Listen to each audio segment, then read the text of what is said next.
Definitely did not make this video to shout as this man out. Like he hasn't been shouted out plenty of times. How's it going? Welcome back to another video. Today, Jersey's back on normal now, but we're going over the Canucks bottom six, and I was going to say how surprising the season has been for them, but upon research, mainly just putting their points down, it's a very appropriate season. The amount of surprise seasons and disappointing seasons kind of even out, so it's more of just like everyone's having the appropriate year that they should be having. I don't know why I use the word appropriate, but we're just gonna go with it because I'm too lazy to change this. Before we get into the video, make sure to check out Fanatics. There's gonna be a QR code right here, link in the description. You want to grab yourself some Canucks merch. They're the official home to the NHL's official merch. Say official twice there, didn't I? Make sure to check them out. Use my affiliate link if you like what I do. Support me using that link. And yeah, without further ado, let's get right back into the video. Now, before we get into the individual players, you'll see a list right here. It's divided into 4 sections. Currently in the bottom 6, traded, AHL currently, and top 6 currently. You guys all know, I think you guys understand what those mean. We'll hop right into the first one with who are in the current bottom 6 for the Vancouver Canucks. And we're going to start off, we're going to do from lowest amount of points to highest amount of points. And it's not points percentage. I feel like I should have done that. Would have been a little better. But as of current, this list will go by based off of points. And currently in the bottom 6, lowest points are Steve Baines. He's only played 12 games. He's got 1 goal and 0 assists for 1 point. About an appropriate season. We didn't expect him coming in swinging.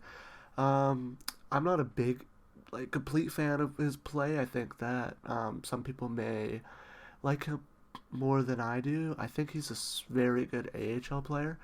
But NHL, I'm not too sure if his game translates, and it's kind of shown by the fact that he's played a lot of games in the AHL. Has not played too much on Vancouver, except for when there's been injuries.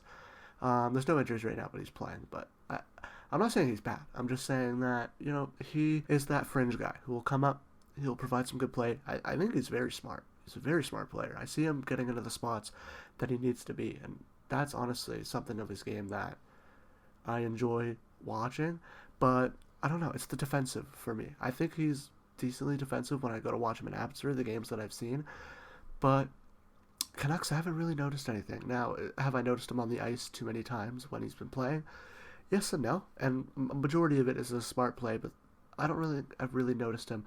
Otherwise, I'd give him an appropriate season. Yeah, next up, Niels Oman. Yet again, another appropriate season. We know what Niels Oman's going to do. He comes in, he gets 2 assists in 8 games. He looks better than most of the fringe players. If you play him more, he's only played 8 games, which is surprising to me because I think he could play more. But yeah, just another appropriate season. We all know what Niels Oman could do. He's a very intelligent bottom 6 player, knows his role, and he can get points when he needs to. And we're hopping into our first disappointing season is Dakota Joshua. Through 32 games, he's got 2 goals, 3 assists for 5 points. Now, when I say disappointing, it's comparative to his other years. Other than really his point production, what have you noticed that has not made Joshua like the player that he has been? It's just he's lacking in the points. I think he's still the great defensive player. He has a lot of hits. For only playing 32 games, he has a lot of hits. And yeah, I say disappointing just from point production standpoint. I think otherwise, defensively and forechecking, just a very appropriate season. Philip DiGiuseppe. I think he's one of our most underrated players. Through 20 games, he's got one goal, 5 assists for 6 points. I think he has played in the top 6 a little bit. I think they reignited that Besser, Miller, and DiGiuseppe line that worked pretty good for the start of last year. This season, before Miller got traded, I say appropriate, but also at the same time, it's surprising for a bottom 6 to have that points percentage. DiGiuseppe is just very good. I feel like the Canucks should be playing him more than what they have comparative to some other players, but they also want to give their young guys a chance. I can see why they are not playing them. I'll give him an overall appropriate season because we know DiGiuseppe can be that surprising player in the team. Now on to our next disappointing player. It is Niels Hoglander. 53 games played. He only has 4 goals, 8 assists for 12 points. Last year, he had an amazing year. And coming into this year, everyone was expecting for him to have a good year.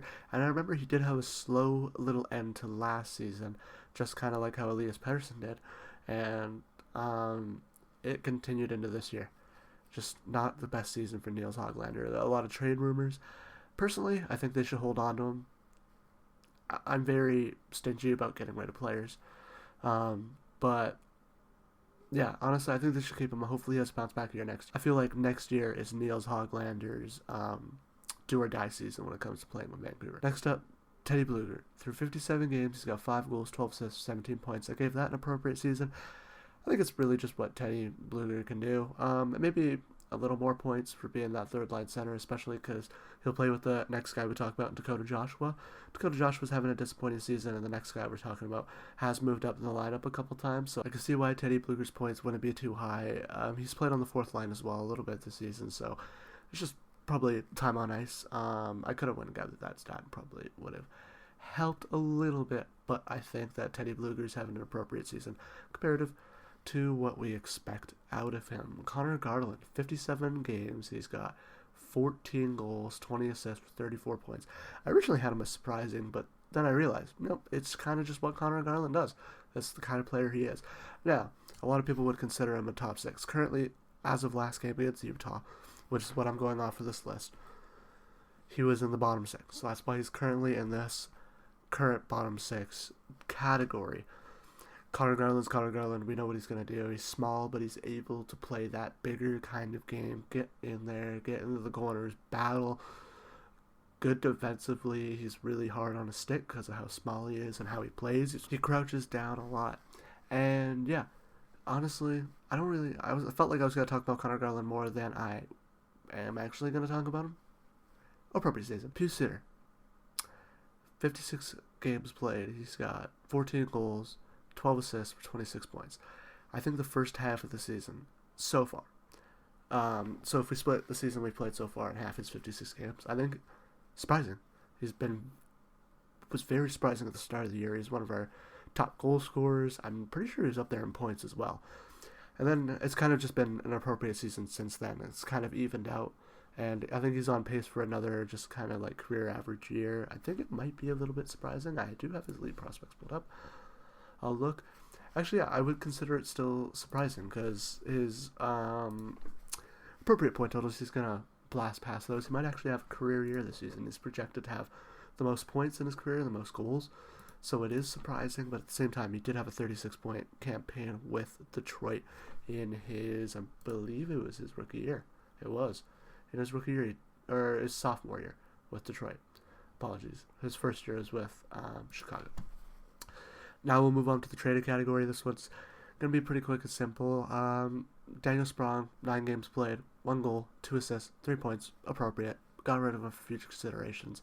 Not really much to talk about. He looked decent, but just didn't really fit the mold. Dan Heinen, 51 games played, he's got 6 goals, 12 assists, and 18 points. That was only his Canucks totals. Appropriate, kind of what we expected. Didn't really fit the mold. Probably could have been a higher score. But, yeah. Traded for Pittsburgh, and we got a guy we will talk about later on this list who's currently in the top 6. And now, on to the AHL currently players. The first one is Linus Karlsson. In 9 games played, he's got 1 goal for 1 point. That was that Nashville game, the first game that I have covered. Appropriate. We don't expect him to come in and put up a bunch of points. He is very offensive when it comes to Abbotsford, but yeah, I'm pretty sure he just got up to 3rd. I'm not sure if it's all-time or recent this season, but yeah, Linus Karlsson, appropriate season. Didn't expect much from him. Aatu Ratu, I'd said appropriate too. 21 games played, 2 goals, 2 assists, 4 points. I would say maybe a tiny bit disappointing because we think he could be that offensive star, but also we didn't play him high. Maybe if we played him up high on the lineup, then he would have done a little bit better, but he played a lot of time on the 4th line. So, appropriate is what I'll give it to him. Max Hassan. I didn't actually put anything for him. I'm going to put surprising, because I don't think anybody expected how good he would play out of the gate. We all knew he was a good player. We all knew what he was capable of. We just didn't know if it would translate. It translated pretty damn well. I've been very impressed with Max Sasson throughout this season. I'm not sure if I said his points. I'll say them real quick. 24 games played. He's got 2 goals, 4 assists for 6 points. Surprising. Forgot to put something there for him. Now on to the last one, currently in the top 6. Starting off with Drew O'Connor. He's only been here for a little bit. 6 games. He's got 2 goals, 0 assists, 2 points. I put appropriate. I think he's been surprising in terms of impact. His impact and how sudden it was very surprising. But in terms of just production, I'd say appropriate. I think he had 2. He had the empty netter, and then he had 1 afterwards. And that's kind of been it for points wise, especially playing in the top 6. I put appropriate. Maybe you could have more assists. Those will probably be coming as the season goes. But yeah, we extended him. I think he'll have, with a full season with Vancouver next season, he'll have great. Last but not least, the guy we've been waiting for, Kiefer Sherwood, the man on this jersey.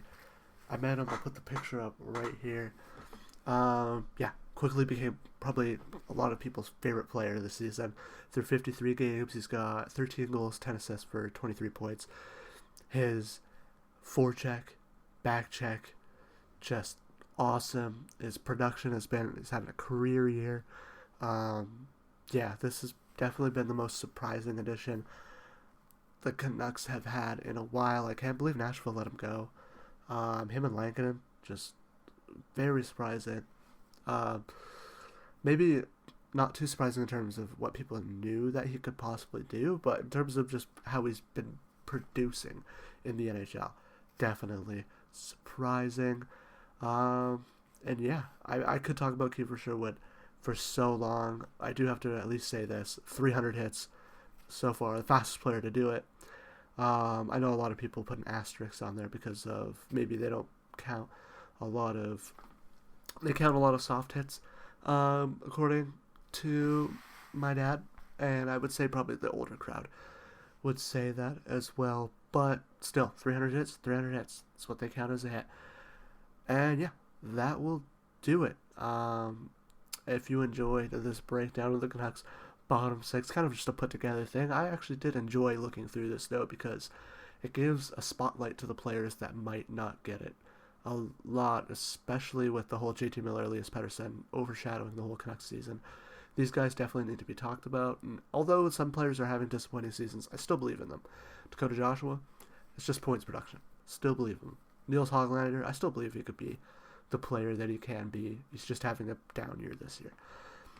But yeah, if you enjoyed this, make sure to like, comment, subscribe. Check out my other videos. Put 2 up right here. Subscribe right there. And yeah, I'll see you guys on Monday for the week breakdown of this week.